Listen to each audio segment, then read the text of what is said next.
All right, Larry Krueger outside Levi's Stadium for the Pig and a Pickle Krug Show with a little breakdown that everything that happened here in Santa Clara on a Tuesday involving the 49ers. All right, first let's talk about Tim Kawakami. He's got an article out right now saying that the Niners and Jauan Jennings are not close to a deal, that the timing is all wrong, that they're not going to sign him to an extension, and that, they just don't think the timing's right with the injuries and with the other contracts they've done. So they're not going to be signing Jauan Jennings to an extension, according to Tim Kawakami. How does that impact things? What does that mean? Does that mean that he's going to demand a trade? The report was he either wanted a contract extension or some kind of a bump, or he wanted to be traded. And if he's not getting the extension or the bump, does he come back with his tail between his legs and play, or on his contract? Or does he demand a trade? Does he dig in his heels? Does Drew Rosenhaus dig in his heels and say, JJ wants to be elsewhere? They love him, but they don't want to extend him, and nor should they. I mean, let's be real about this. Jauan Jennings is probably the 40th best receiver in pro football, and he's being paid like the 42nd best receiver in pro football. So, and he signed the contract last year. So you know what? Play or don't show up. But I mean, you're not getting an extension because you probably don't deserve an extension. He never had even 500 yards in a season before last year. The 2 previous years before last year, he had 2 total touchdowns. So I don't think he's getting an extension. It doesn't sound like he's getting an extension. Now the question is, how does he react to the fact that he's not getting an extension? Does he demand out? Does he demand to be traded? I would say, buckle your seatbelts and get ready for some action here, because I think it's going to get a whole lot uglier before it gets resolved. I don't see a resolution here. I don't think JG is going to just come back and be nice and play nice. I don't think the Niners are going to give him the money that he seeks. So then what? I mean, that's really the next question is, if he doesn't get it, he doesn't get the money that he wants, then what? All right, let's talk a little bit about practice today and what happened, what we saw down here. Today was the return of Jacob Cowing, and sure enough, he was back. He was returning punts, he was returning kicks, he was participating fully in practice, and he's back. It was about a 90-minute long practice. The Niners still with a bunch of guys out, so they skipped the one-on-ones. For the second straight day, they had no one-on-one drills. But Cowing is back, and I thought he looked pretty good. He looked quick, he looked fast, he ran routes, he looked healthy, so that was good. No setbacks from the injury to his hamstring. As far as I mentioned, there was the Niners didn't do one-on-ones today because there's still a lot of guys out. No Bosa, no Renardo Green, no Jauan Jennings, no Jordan Watkins, no Upton Stout, no Trey Brown, no Richie Grant. Jordan James was out, Garendo was out, Fabian Moreau. We don't even know Fabian Moreau yet, and he's been hurt. Beal, Givens, Elliott, Samo, Mikael Williams, they're all out. So, we got a chance to see Jacob Cowing, but the Niners had a kind of a scaled down version of practice. Isaac Garendo, Sam Aquinu worked out aggressively on a side field, trying to come back from an injury. Garendo's got the shoulder injury, so he's moving well. He just got a shoulder injury. And we also saw Brandon Ayuk. He showed up at practice and even sprinted at one point down the sideline and looked pretty fast for a guy who had major surgeries. So maybe he's coming along and feeling good in his rehab, but he was attending practice.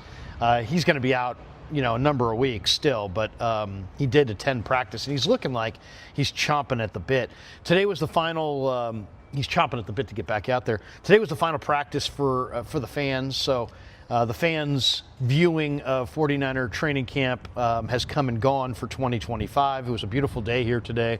Lots of fans in attendance. George Kittle is having himself a phenomenal camp. He really is, and him and Purdy hooked up continuously today. The duo connected on a red zone touchdown, a play-action bootleg pass from Purdy to Kittle. was also a nice one. And then Purdy hit him with a deep ball for a touchdown where Kittle got loose against Jair Brown and beat him for a touchdown down the field. Mac Jones continues to play really, really good. He continues to shine. He had a beautiful slant to Junior Bergen.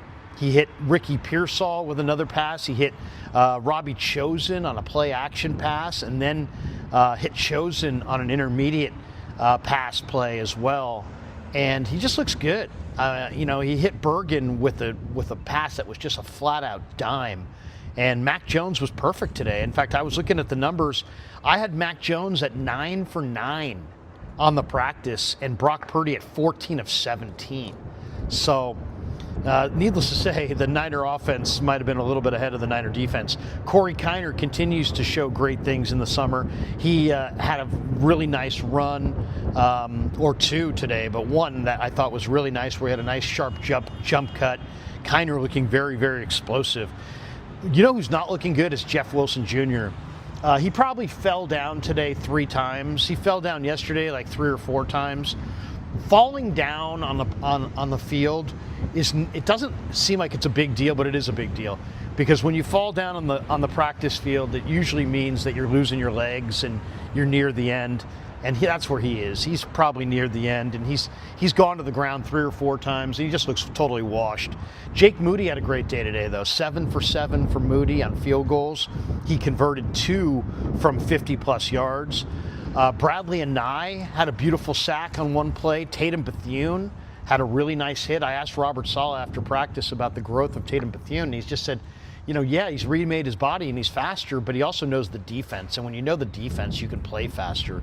And part of Robert's game plan is to make the scheme as simple as possible so that his guys will really let it go and play fast. And he cited Bethune as a guy who's playing really, really fast. We talked to Robert Saleh after practice, and he had a number of interesting things, but I thought the most interesting thing was he says that Alfred Collins took a major step forward in the Denver game, and Collins ran with the ones today at times. So, Alfred Collins is coming on. He was really behind everybody else because of the injury in the springtime, but he has regained his footing and he's coming on. And according to Saleh, he liked what he saw in the Denver game, which is hilarious because so many people after the game were like, Collins stunk. And it's like, Saleh watched the film and Saleh thought he played well. Something tells me Saleh may know a little bit more about this than the other people out there ripping Alfred Collins.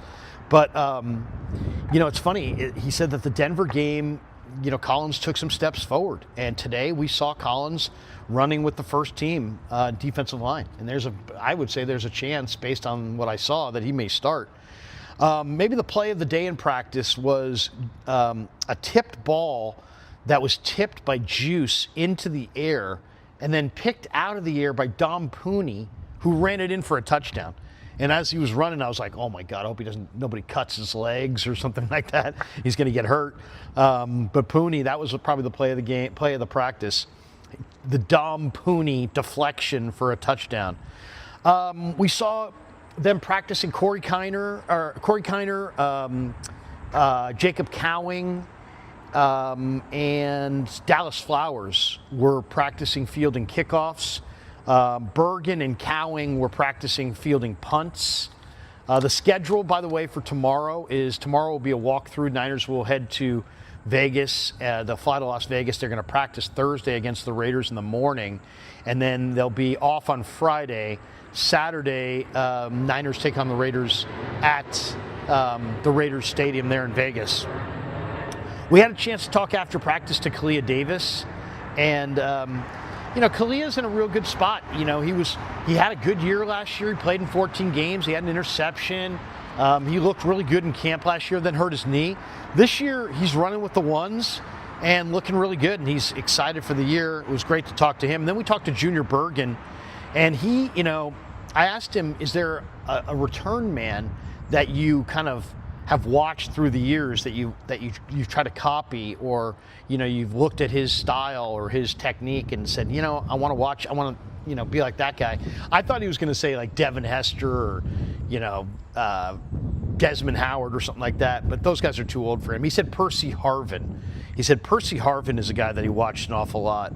And you know, Bergen seems like an interesting guy to talk to. Also today, you know, we talked to Robert Saleh, and he mentioned how Marquis Siegel is running with the ones.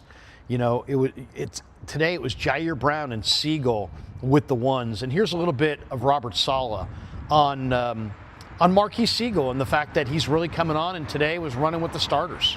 What's to be made out of, or what's to be gleaned out of seeing Marquis Siegel run with the ones at this point of camp as much as he is? You know, he shows a lot of good things. I mean, it's a combination of one, he's earned that right, and two, you know, the safety group is a little beat up right now, so it's a good opportunity for him. And you know, he went out in the preseason game, and I thought he did a really nice job, especially out of the middle of the field and erasing tackles when it was just him in the back in the hole. But he's done a really good job. He's shown that he can handle both the free and the strong mentally. He's showing that he's got all the things that are required out of a safety from a movement standpoint, speed, instinct, violence part. But you know, so he's earned it, and you know, as he gets those extended reps, he's got to find a way to cement it. But it's like we've said way back in OTAs, it's a wide open group in terms of competition. All right, a little bit there of Robert Saleh talking about Marquis Siegel. I really think that Siegel and Mustafa, when everybody's healthy, is going to be the starting safety tandem for the 49ers. Also, Ben Barch went out with an injury in the practice today. It didn't look to be serious, but Connor Colby came in and ran with the ones. Colby has been playing pretty good football. And had a nice preseason game against Denver. Both Colby and Moss with strong preseason games against the Broncos. All right, that's going to do it for the rundown here. Thanks to all of you. Thanks to Pig and a Pickle for being the title sponsor of the Krug Show. Thanks to Sharp Corner Sports Cards and Collectibles and Claudaddy Arcades for sponsoring this video. And thanks to all of you guys for supporting the Krug Show. Check me out tonight on the KMBR YouTube at 6 o'clock. We'll have a full recap of the day here in Ninerland at 6. Look for me then. And thanks to all you guys for supporting the Krug Show on YouTube.